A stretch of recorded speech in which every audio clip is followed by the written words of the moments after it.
It's an interesting time for business. Tariff and trade policies are dynamic, supply chains are squeezed, and cash flow, it's tighter than ever. If your business can't adapt in real time, you are in a little bit of hurt. So how do you get full visibility and adapt in real time? Over 42,000 businesses trust NetSuite by Oracle, your AI-powered business management suite. It brings accounting, financial management, inventory, and HR all under one roof. NetSuite is the #1 cloud ERP for a reason. It's your single source of truth, giving you the data and control you need to move quickly. Real-time forecasting helps you move into the future with confidence, and with AI built in, you can automate the busy work and focus on strategy. NetSuite helps you see what's stuck, what it's costing you, and how to pivot fast. If I were running a business with a lot of moving parts, I'd use NetSuite for full control over everything. Tame the chaos with NetSuite. If your revenues are at least in the 7 figures, download the free ebook, Navigating Global Trade, 3 Insights for Leaders at netsuite.com/SPI. That's netsuite.com/SPI. You spent months building towards launch day, but when the clock hits 0, your site crashes. Bots swarm, and loyal fans rage on Reddit. That's not good. Fanfare was built to stop that. Fanfare is the drop platform made for high-pressure moments, stampede-proof infrastructure, verified waitlists, and bot filters that actually work. Instead of refunds and rage, you get retention and revenue. And that sounds great to me. Your next launch shouldn't be a gamble. Get Fanfare's 5-step hype drop playbook and learn how to bulletproof your drop at fanfare.io/playbook. Again, that's fanfare.io/playbook. You're listening to the Smart Passive Income Podcast, a proud member of the Entrepreneur Podcast Network, a show that's all about working hard now so you can sit back and reap the benefits later. And now your host. He chases discomfort because everything awesome happens outside the comfort zone. Pat Flynn. First of all, I just want to say thank you. I've been getting so many comments about these Friday episodes. I mean, I know you love the interviews and the conversations we have, but to get the feedback I've been getting about these episodes where it's just you and me and I go deeper into things and I tell more story, it just makes me so happy. In fact, we're going to be leaning into that a little bit more in 2025. And again, I want to thank you. I do listen and I do pay attention and I do care. And it makes me feel good that you're listening to these. And to set up 2025, and also if you didn't hear already on social or in some other places we've been sharing, especially if you are a member inside of our community, you know that something is coming. There is a new phase of SPI coming. And I'm not quite yet going to share exactly what that phase is, although it's all about providing more value to you in a new way and leaning into more of what is working. So I guess I revealed a little bit of it. You're going to hear and see more of me. But more than that, there's going to be different ways to get involved. And I'm excited for that. I'm very excited for that. The entire team, especially when we were in Mexico, we were brainstorming and we just couldn't be more thrilled about the next phase of the life of SPI. So I wanted to take this episode to go back in time, as we often do, but to the very beginning, and then lead into this reveal and what it all means. Because there's been a lot of phases to my work here and then bringing the team on a lot later. The team came on much later, in fact. That was a later phase. In fact, we'll talk about that in the next Friday episode as we lead into this big announcement. I wanted to start today with the phase where it was just kind of all me. And from the beginning, after getting laid off, through when the team started to come on board and what I learned and the lessons and the mistakes that I made, all those kinds of things. So I want to take you back to 2008. And if you're new here, likely you haven't heard this story as many times as I've told it, and I think it's worthwhile to reshare this, especially as many of you may be going through similar moments in life, similar uncertainties, similar just wondering what's happening next. So in 2008, right, this is sort of phase 1, and I call it the Scrappy start phase, right? From getting laid off to building and starting my first business, to then building and starting Smart Passive Income, to share how I built my first business. So in 2008, in fact, it was June 17th, 2008. It's a day we call a let go day here, in my family at least, because that was the day I was laid off. And I was laid off from my dream job as an architect, and I was depressed. I didn't know what I was going to do next. However, it became a huge blessing in disguise because over the next 16 years, I've generated over $10 million in online revenue from all different kinds of businesses and investments. And I guarantee that I would not have had that happen if I hadn't gotten let go. So I'm so grateful for that. You want to hear a fun fact, by the way? I was just telling this to Caleb the other day. A lot of people go, oh, what was your boss's name? Or like, who was that guy? Well, he was the principal at MBH Architects, and his name is Joseph Smart. His last name is literally Smart. And here we are, Smart Passive Income. I started a business, Smart Passive Income. And it wasn't because his name was Smart, but I just thought that was interesting. And I never really made that connection until just recently. So it kind of blows my mind because he was the one who kind of started this whole thing after letting me go. Now, he didn't want to let me go. He held me on as long as possible. This was during the Great Recession in 2008, and he had let go a number of other of my coworkers before it was my turn, but eventually just there was no money, there were no new projects, and he was budgeting, and I went down with the business. That business survived. He later asked me to come back. I said no. Anyway, I was happy when I was an architect. I wanted to get back in right away after I was let go. I was searching for other jobs that were similar. I was making decent money. However, I had no idea what the world of online business had to offer me. It was only through being a part of it, by doing things, that I then understood really what the benefits were. And over time, I saw three really major benefits of getting into this world of online business. The first one, more earnings. My revenue potential is, it's parallel to how much work I put in, right? There were times I remember in the world of architecture where I would work overtime. And yeah, I'd get paid overtime, but then I was on salary, and then I wouldn't get paid for that extra work. In fact, because my job position was much higher, I felt like I was required to do even more, and I really wasn't getting what I thought I had deserved. Again, I was making decent money, but I was putting a lot of extra effort in because I wanted to make more. And I was hoping that maybe there'd be a bigger Christmas bonus or something like that, right? Now, as a business owner, as an entrepreneur, my ceiling is however high I want it to be. My revenue potential is much, much higher. My room for growth is much, much higher and faster. But it also is my responsibility, right? Number two, in addition to more earnings, I have now more creative freedom. And this was really important to me, right? Because even in the world of architecture, I was doing things perhaps differently than they wanted me to. I was trying to find new ways to better improve the systems that they had. And some of that stuff they did adopt and credit me for. Some of that stuff was never adopted because it was old school, right? I was building a business for somebody else. I was building somebody else's dream. But when I became an entrepreneur, even though I didn't know exactly what I was doing and I was figuring it out as I was going, I was building a business on my own terms for my own dream at the time, right? It still required me to come up with a plan and to take responsibility. However, even the smaller wins, because they were my own, they were so much more rewarding. And then number three, so number one was more earnings. Number two was more creative freedom. Number three was more time freedom. So when I started my family, which was right around the time my business started, I soon realized, especially as the business started to take off, that having freedom of time to choose what I want to do and when I want to do it, right? Not just to lay around, but to choose when to do the work required to generate more revenue, to run my business, but also choose when I wanted to focus on my family, to choose to, take a 3-hour lunch because my wife needed help or what have you, right? Or take a day off and go to Disneyland because it was just up the road an hour and a half from here in San Diego. So I was able to not schedule my life around the work I was doing, but rather schedule my work around the life that I wanted. The myth of the 4-hour work week is real. There's still work that's required and will always be required to upkeep things at least. Nothing is 100% super passive. However, you can make it more passive, and that's the whole idea of smart passive income. Those are the three benefits: more earnings, more creative freedom, more time freedom. Notice I didn't say less stress, right? Online business, this thing is not easy, but I'm going to 100% of the time, now that I know, both sides of it, right? 100% of the time, I'll take the stress of starting something on my own, of building something that is mine, and the rewards that come with it over the complacency of just being in a job saying, yeah, I'm fine. I'm okay here. And that job was supposed to have my back. I put everything into it. I put more than was required of me. I put in years of schooling. I put in years of work. I did more than my coworkers. And yet this thing that was supposed to have my back turned its back on me.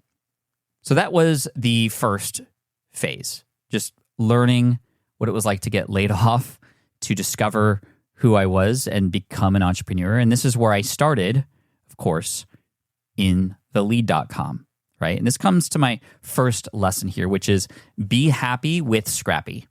Be happy with Scrappy. Or as I like to say, you got to be cringe before they binge. Or as John Lee Dumas once told me, you got to be a disaster before you become the master. All the same lessons, right? Be happy with Scrappy. So after I got laid off, I discovered a podcast called Internet Business Mastery. It was hosted by two gentlemen, Sterling and Jay. And there was one particular episode that inspired me because it was about a guy, his name is Cornelius, who taught people online how to pass the PM exam, the project management exam.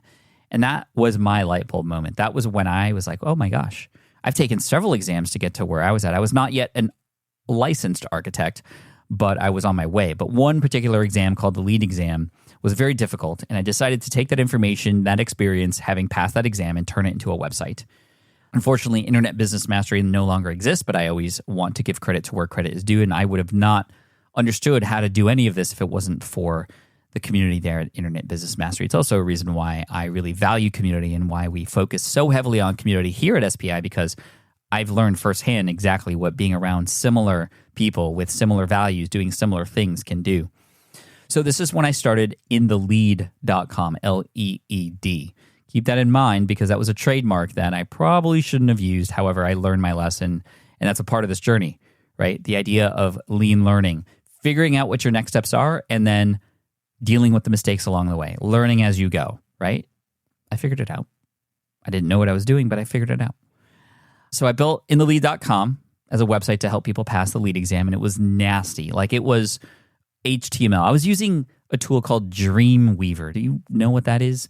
That is an old tool to build a website with CSS styling and coding, and you have to do this on your own. And like I scrappily put together a website, but it worked. And eventually people found it. And eventually people shared it. And eventually I published a PDF file that was just written in Microsoft Word, again, because I didn't know what I was doing. I was figuring it out along the way. I didn't know how I was going to sell this thing. All I knew is my next step was to write this thing or else I'd have nothing to sell anyway. So I might as well write it and then figure it out, which is what I did. So toward the end of it, 2008, I sold this guide and I had generated $7,908.55, which was 2.5 times more than I was making as an architect when I launched that thing. And that was from 1 month of sales, and it just blew me away. And the biggest lesson, again, was I started Scrappy. I couldn't afford the time to learn how to do everything first and then go do those things. It would have slowed me down. It would have absolutely overwhelmed the crap out of me. So I was practicing what I now call lean learning, and this is exactly what my upcoming book is about, coming out in June of 2025. So I'm excited to talk more in depth about this, but at a high level, this is what it's about. Number 1, figure out your next step. Number 2, learn only about that next step. Number 3, implement what you just learned for that next step. And then number 4, repeat steps 1 through 3. Repeat steps 1 through 3. Remember that song? Anyway, I did this when I published the book. Like I said, I didn't know how I was going to publish it. I didn't know how I was going to sell it, but I wrote the book. I figured it out as I went along. And trust me, once I had that book done, I was like, okay, I now have a reason to go and learn about this stuff that just bogged me down or overwhelmed me when I first heard about it. Because I had this book sitting there. And every day that went by was like, oh my gosh, it's a day that's not out there making sales. When I received my first refund request, I didn't know how to process a refund, so I just figured that out when I was asked and used that opportunity to make my guide even better. And like I hinted at earlier, I also received a cease and desist letter. Yay. From the United States Green Building Council. That's the company that puts on the LEAD exam. And I thought I was cooked. I thought I was done for. Like my life is over. But they just asked me to change the domain name, which I didn't know how to do, but I figured it out right in that moment. And that website, the new website, greenexamacademy.com, still exists today. It still provides passive income through 0 hours of work. I've not put an ounce of effort into that site for 5 years, and it still provides a couple $1,000s a month. So passive is possible. But it's not the first step. It's always the last step in the process, right? Creating systems or putting people in place or tools or software to automate those things that were initially having to be active. And again, the biggest lesson here, be happy with Scrappy. So after that, I started smartpassiveincome.com to share how inthelead.com, later greenexamacademy.com, was built, things I was learning. I created a monthly income report to share how that was going. Down to the penny, I was sharing exactly what was working, how many sales I made, how much I was generating, how much I was spending. And smartpassiveincome.com started to take a life of its own. People started to come to it for help with their own journey from their 9 to 5 or getting laid off or getting fired into the online business space.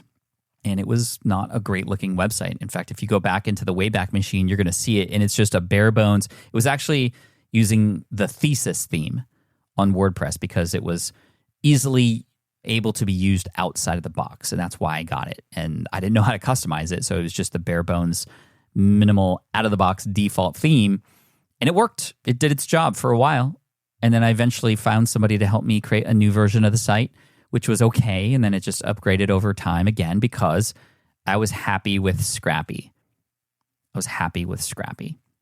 So from there, which was the happy with Scrappy phase, I entered the blog or die phase. The blog or die phase. The blog or die phase was interesting because it was all about creating as much content as you could, and it was about blogging. So from 2008 to 2010, everything was about blogging. I went to Blog World Expo. I participated in blog carnivals. I learned about how to become a better writer at this time. There were sites like Copyblogger and ProBlogger that were my number one reads every single morning. And this was back when you would subscribe to blogs with an RSS feed. And you'd wake up in the morning and you'd see the new articles published in your feed reader, and then you'd read them like a magazine article every single day or every single week, and it was so fun. The blog or die phase introduced me for the first time to affiliate marketing, because as I wrote about these other software and tools, that's when I discovered that you could generate a commission from doing that. And so I started to talk about the tools I was using, from market research tools like Market Samurai and Longtail Pro. Those names might ring a bell and bring back some memories for some of you. I talked about web hosting tools and providers. And as I started to write more, I started to realize that people loved the income reports because I was talking about inthelead.com or greenexamacademy.com, a real life case study. And I was like, oh my gosh, what if I, instead of just like came up with stuff or regurgitated content that other people were also publishing that was good, but in my own style, like I wasn't copying anybody. I was just kind of sharing the same kinds of principles, but using my own thoughts behind them. What if I, in fact, created a new case study? So this was when, in 2010, the niche site duel came about. And the niche site duel was actually a person challenged me to build a website from scratch and said that he could do it himself faster and make more money than me. And I was like, they scratched that competitor itch in me because I'm a very competitive person. And this person was a friend at the time. They are no longer because of other stuff that happened, but I'll save that for another day. I wanted to compete. And I said, you know what? Let's make this public. You share it on your website, make it public. I'll share it on my website, make it public, and we'll see who wins. And either way, it's going to be a lesson for everybody watching. We'll hold each other accountable. It'll force me to actually do the work. And I think it'll be a great case study. So that's what I did. So I started to blog publicly, the process, even before I knew what the results were, the process of building a brand new website. And so I used certain tools like Market Samurai to discover which keywords were being searched for and which ones were being underserved. And I found a keyword, security guard training, and decided to create a website for that called securityguardtraininghq.com. And in 73 days, after writing articles and sharing the process on how I did that on the Smart Passive Income blog, in 73 days, I wrote a post that revealed that we were at number 1 in Google. And everybody flipped out. They couldn't believe it. They were like, oh my gosh, this guy's not just like talking the talk. He's actually doing the work, and we could see it. Everybody was going to the website just to like see it and search for it themselves and could verify that everything I was saying was actually happening and actually was true. And that day, I saw like a 500% increase in affiliate earnings, like from that point forward, because people saw that what I was talking about was real. So that showed me the power of actually just creating real case studies and actually just doing work and sharing the process, journaling, working in public, as some people say. And that forever will be a strategy of mine. And I think we've walked away from that a little bit in the recent years, but guess what? It's going to come back a little bit. We're going to do more of that. I'm doing that a little bit now with my shorts case study. You've been hearing me talk about it here on the podcast. By the way, a little quick update, since I know that a lot of you are following along for my shorts channel. We're at 420,000 subscribers at this point, which is amazing. And we are at episode 98. So 98 straight days, I've gotten to 420,000 subscribers on YouTube. We're at about the same number of subscribers on TikTok. When we started, we were at just 20,000. So we've gained 400,000 subscribers on TikTok in about 3 months. And then on Instagram, we went from about 10,000 subscribers to now 340,000 subscribers. And the views are just rocking. I mean, we're getting 50 million views from the last 28 days across on each of those platforms. So nearly 150 million views per month at this point for the Shorts channel. And it is generating revenue. It's still steady at about $12K per month on YouTube. And I did see my first check come in, or deposit come in from TikTok for the first 30 days after monetization. And that was 4.2K in revenue from videos that are over 60 seconds in length, which is pretty amazing. So that's going well. Again, case study, sharing the information, real case study that people can see.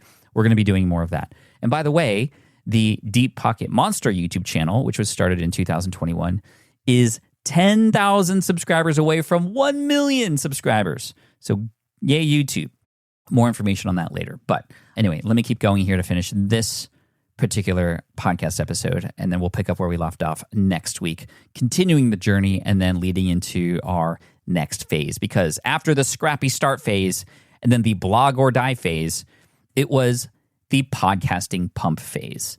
Yes, pumping up the brand with podcasting. And this was a huge opportunity. I started the podcast that you're listening to right now in July of 2010. I wish I started earlier. I actually bought equipment to start a podcast sooner because I was inspired by the Internet Business Mastery podcast. Yet I was so scared. Podcasting is hard.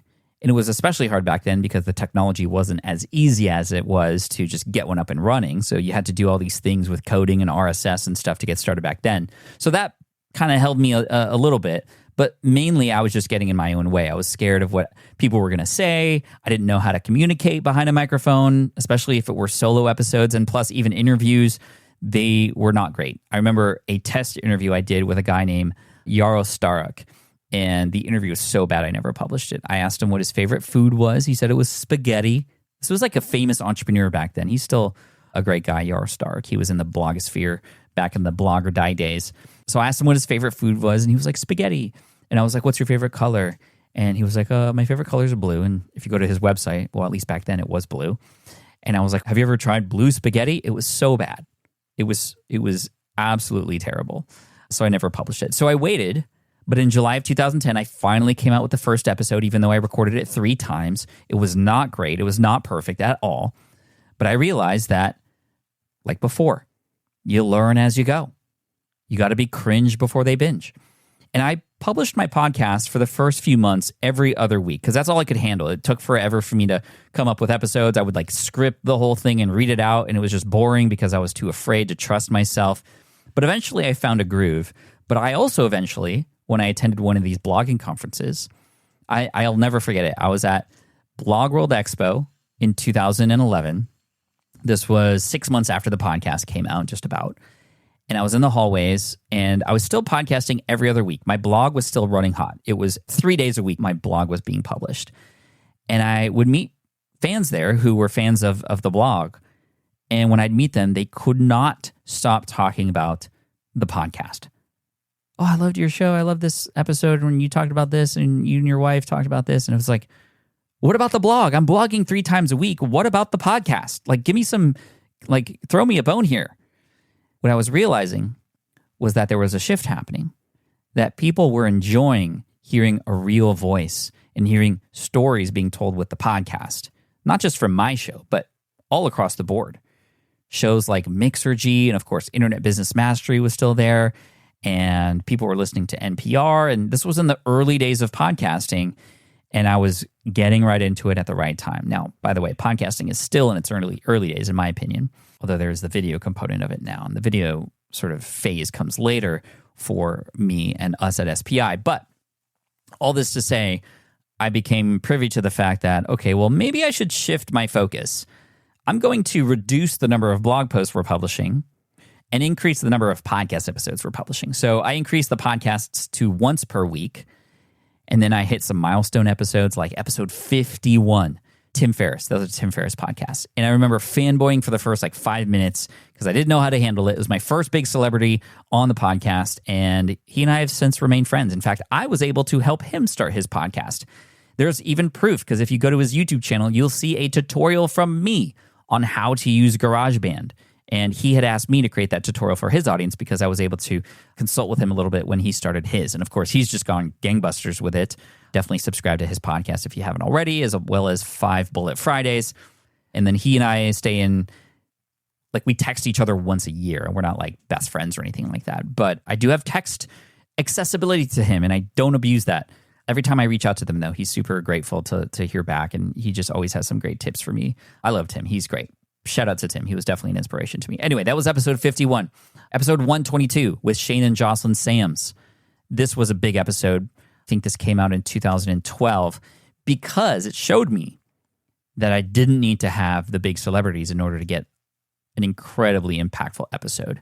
Shane and Jocelyn were the 2 teachers from Kentucky who had quit their jobs after listening to the first episodes of SPI to generate passive income.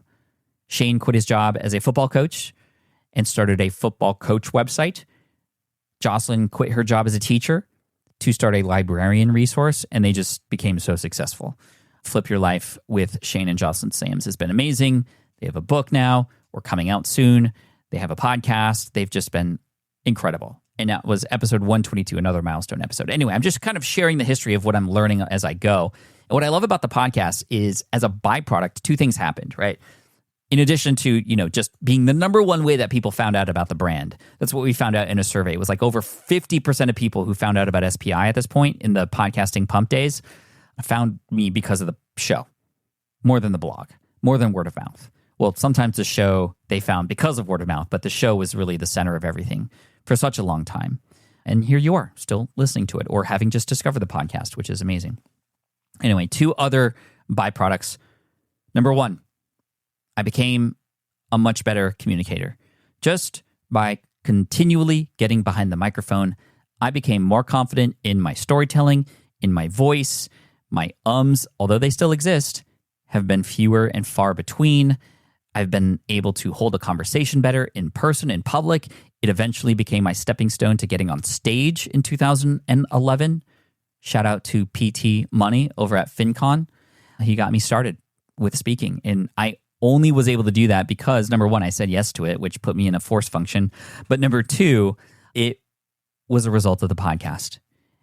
Being able to get comfortable behind a microphone like I am today. And I can create an entire podcast episode. Here we are, 30 minutes, unscripted. I do have bullet points, of course, and certain things I want to cover. But to trust myself to be able to do this has only come from getting behind the mic and doing the reps, getting better each time. And the second byproduct were the relationships that were built from the guests who were on my show. I would not be best friends today with Chris Ducker if it wasn't for the podcast. I would not be colleagues and friends with people like Michael Hyatt and Amy Porterfield, and more recently people like Jenna Kutcher and several others, if it were not for the podcast as the platform. It's the only way I was able to get in contact with Gary Vaynerchuk when his book came out, Jab, Jab, Jab, Right Hook. I bought a few of his books, said, hey, I bought a few of your books. Could you come on the show? He said, you got 15 minutes. Let's talk. And then we both were on the board of Pencils of Promise together. We got to meet at an event together and become even better friends. And although we don't chat that much, I chat with him as much as perhaps I chat with Tim. They're both very busy people. They're people in my life who I could potentially reach out to if I need anything, which is pretty amazing. Only because of the podcast. Some of the students at SPI only take that course, Power Up Podcasting, because they want to build better relationships with people in the space that they're in. I mean, to get 30 minutes, an hour with somebody is just incredible. And to have that platform to be able to share that conversation, to build an audience through association, right? John Lee Dumas, I was his first podcast episode. I was his first podcast guest. And he and I just recently caught up. He was in San Diego for a time. I remember this because that evening the Padres got crushed after beating the Dodgers the day before, and then we lost the playoffs, and now the Dodgers are about to take the World Series away. They're up 3-0. I am a Shohei Ohtani fan. But anyway, where am I going? I'm going back to JLD. John Lee Dumas was in town. We caught up. We became friends because of the show, and he has built this incredible empire as a result of his podcast, The Podcasting Pump. And I do believe that podcasting is still a viable way to build a brand today, or else I wouldn't be teaching that course still today. So anyway, Here we are, 30 minutes in. In next Friday's episode, I want to continue the journey with you and get into the online course boom, and then communities that convert, and then the next phase of the SPI journey. And I'm here for you. I'm excited. Let me know what you think of this episode. Hopefully it shows you that we've come a long way and that it didn't just happen overnight, because it's not going to do that for you either. But getting those reps in and understanding that what got you here won't get you there, right? Wherever there is for you, we want to help you get there. So hit that subscribe button so you can catch next week's episode, next week's interview. We got a lot more stuff coming your way. That's all here to serve you. So thank you so much. I appreciate you. Hit that subscribe button. Cheers. Thank you so much for listening to the Smart Passive Income podcast at smartpassiveincome.com. I'm your host, Pat Flynn. Sound editing by Duncan Brown. The Smart Passive Income podcast is a production of SPI Media and a proud member of the Entrepreneurial Podcast Network. Catch you next week. Have you dreamt about being your own boss, but still haven't made the first steps to making that dream a reality? Well, I get that. Starting a business can feel super overwhelming with legal forms, paperwork, finances. It's a lot. And that's why I'm excited to tell you about Taylor Brands. Taylor is a complete business builder designed to make launching your business simple and stress-free. You can register your LLC in just minutes, keeping your personal assets and the business assets separate from day one. From there, you get access to everything you need to get off the ground. Legal documents, licenses and permits, invoicing and bookkeeping tools, and even a 100-day business coaching program, all designed to help you hit the ground running. You'll also get a free personalized business plan, branding tools, and so much more. And of course, listeners of this show get an exclusive 35% discount to get started. All you have to do is head to taylorbrands.com/SPI. That's TAILORBRANDS.com/SPI. Stop dreaming, start building with Taylor Brands. Look, I get it. You want to grow your business, but trying to sell to hundreds or even thousands of people gets very exhausting very fast. But what if you could sell at scale with a simple, powerful quiz? ScoreApp helps you sell to more people without adding more to your plate. You build a quiz or assessment that your audience actually wants to take. Then they answer a few quick questions and get a personalized result right away. It shows them where they're at and what they need to do next and how you can help. And you build huge amounts of trust before you make even a single offer. No hard sell, no chasing leads, just value at scale. Get 50% off the first 3 months using the discount code SPI. All you have to do is just head to scoreapp.com/SPI. Again, that's scoreapp.com/SPI.